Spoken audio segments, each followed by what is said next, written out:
How we doing, everybody? Welcome to Stitch in Time. I am Boysie. Deep in the heart of Texas out here, South Houston. It's raining. It's raining so hard. Off and on these thunderstorms, but it makes the afternoon look like evening. It's really impressive, the storms that come through Texas. So if you're not from down here, they'll surprise you. I'm originally from the north, and a thunderstorm was always something that catch your attention, obviously, but here it shake, rattle, and rolls you like you're on a roller coaster. It's pretty impressive. Well, we're back. I hope that you're doing well on your journey. I salute you. This is my chilled coffee. Sometimes we have water, whatever your preferred drink is, as long as it's not alcoholic, right? I'm hoping that your journey's been a smooth one since the last time we spoke. Challenges that you may have encountered, I pray that you met them and overcame them and are much more stronger because of them. That is the purpose of roadblocks in our journey. They are just to test us and make us stronger as we go along. That's the purpose of this book. Happiness One Day at a Time. It's going to focus on things that will make your life more enjoyable, more happy, give it a little more meaning, a little more soul, a little more purpose. Obviously, a lot of it is communication. Communication. That's exactly what we're doing right now. That's exactly what we do with feedback from folks, people that we know, people that we work with, people that we love, even little creatures that we may have rescued, like Mamacita here from Save Rescue Coalition. The wonderful ladies saved her and took care of her when she got rescued in a car wash. She was living out in a car wash. It's been on her own for 2 years until they fixed her and neutered her, got her, spayed her, I should say, and got her prepared for adoption. And Kim and I were lucky enough to meet the criteria, and we were able to adopt her. It's just fun to be able to experience another soul appreciating you, another living being, saying thank you in their own way. It's just a form of communication. We communicate constantly. Our pets communicate with us. We communicate with people. We communicate with our pets. We communicate with our workers, our co-workers, our family. Everyone we communicate. Even when you don't say anything, you're communicating. But there's an art to communication and enjoying it and absolutely being involved with it. Being involved will keep you honest and closer to the truth of things. Being involved will keep you closer to the truth of anxieties and things that you may not be comfortable with. And these are reasons why they're out there, so that you face them. And you can overcome these things, and they become less of an Achilles heel and more of a source of strength. And gets you ready for your next obstacle, because there'll be plenty. The book today, of course, Happiness One Day at a Time. June 27th, The Beauty of Communication. And once again, we're communicating, aren't we?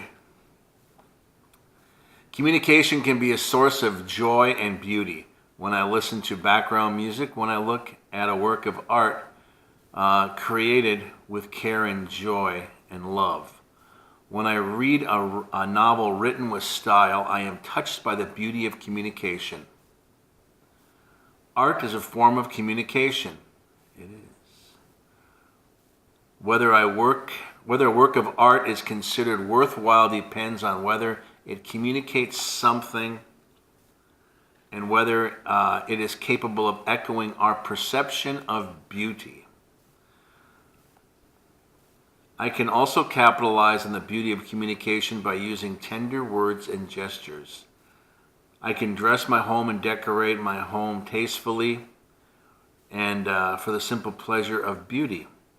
Today I admire beauty in communication. And that's what we're going to talk about a little bit today, communication.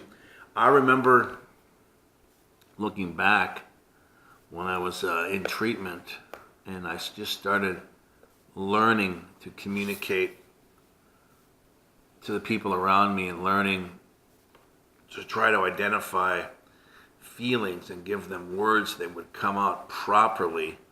And I was able to discuss things, whether it pained me, made me feel inadequate, made me feel self-centered and self-conscious and foolish for saying something that was bothering me. It may have seemed petty and childish, but yet it still bothered me. So I spoke of these things in group and was identified as being childish or narcissistic was their favorite one. And these are things that when you're communicating, it's the beauty of it. People are actually a mirror and reflecting back to you. You learn about yourself through other people. You get a truer value of yourself through other people, how they respond to you, how they react to you, how they communicate with you. Is there a truth to your relationship? Very few friendships have some sort of basis of continuing their truth, continuing their quest together. That's why we lose friends along the way. We stop communicating with them. We stop doing things that are similar, things that we like to do in general. Even if it's just something like video games or we read the same kind of books.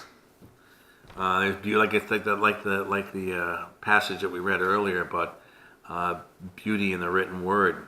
For me, when I was just getting out of treatment, and even before that, I was reading a lot of Stephen King novels. As a matter of fact, I joined a book club like I had the record club in the 70s, and I would get hardcover books. And they get 4, and you only had to buy 4 more the next year, but I just made sure it was Stephen King novels, and I was reading every Stephen King novel. And people would say, well, oh, you must like horror classics. And I say, no, I don't. Why do you read Stephen King then? I read him for the comedy. What? Yeah, it's actually very funny. There are funny expressions that he uses that I find humorous that I could identify with. One that comes off the top of my head, he's as crazy as a shithouse rat because there's nothing for him to eat and the thing's going to go absolutely insane being in that type of situation. And it's actually quite gory and quite humorous at the same time because what a crazy situation to be in. Things like that just made me just laugh to myself like, wow, who comes up with that kind of stuff? He woke up in the morning feeling so dry and so useless. And when he opened his mouth, it felt like there was a spider crawling out of it. Wow, that make you pass out and that also make you laugh. It's those type of things, these graphic things that people say when they're writing, keep you interested and keep you coming along.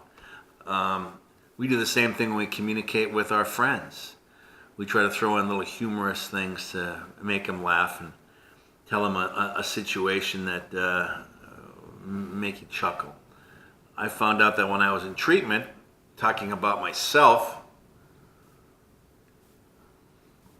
and a lot of my inadequacies made a lot of people laugh.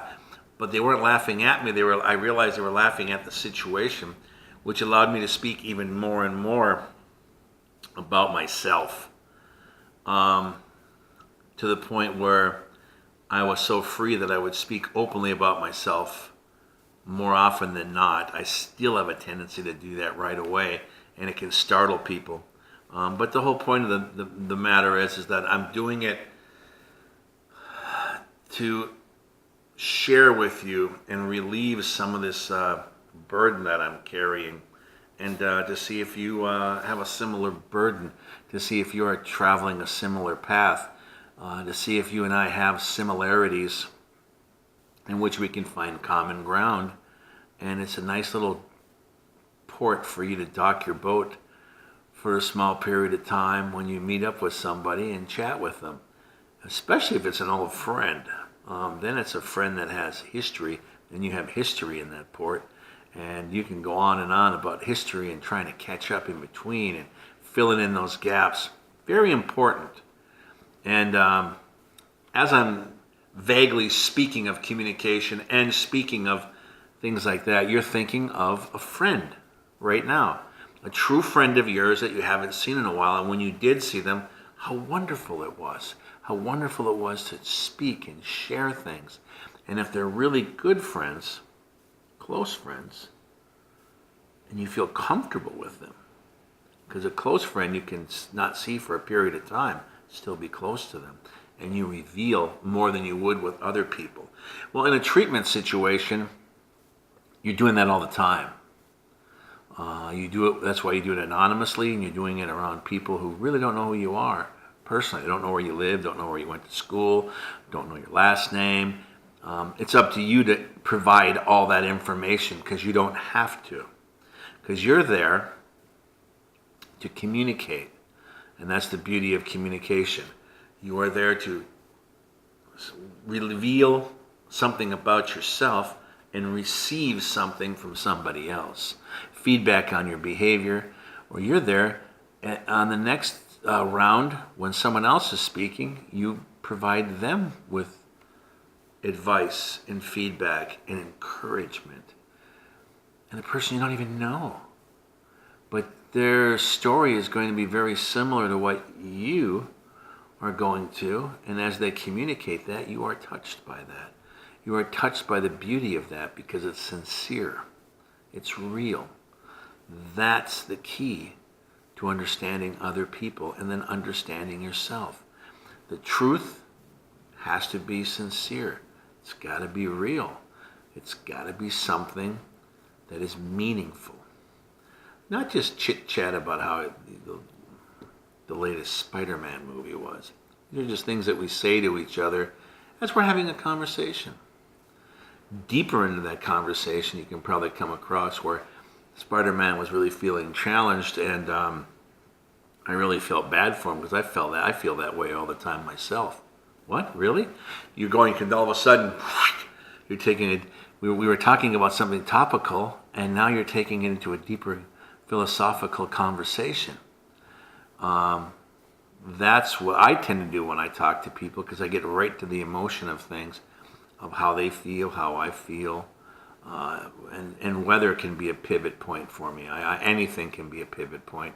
I try to be as open and honest and intimate with everybody that I deal with and run into in my life, my daily life. And I mean, I consider myself a really funny guy, and I hang out with a lot of people and cut up a lot of jokes. And humor is truth. And it's also the pain of that truth is where the laughter comes from. So in actuality, that's where you get the expression, the crying clown. The clown's supposed to be happy and he's crying. Person revealing something very personal to themselves, to you, into a group setting, oftentimes is not considered natural.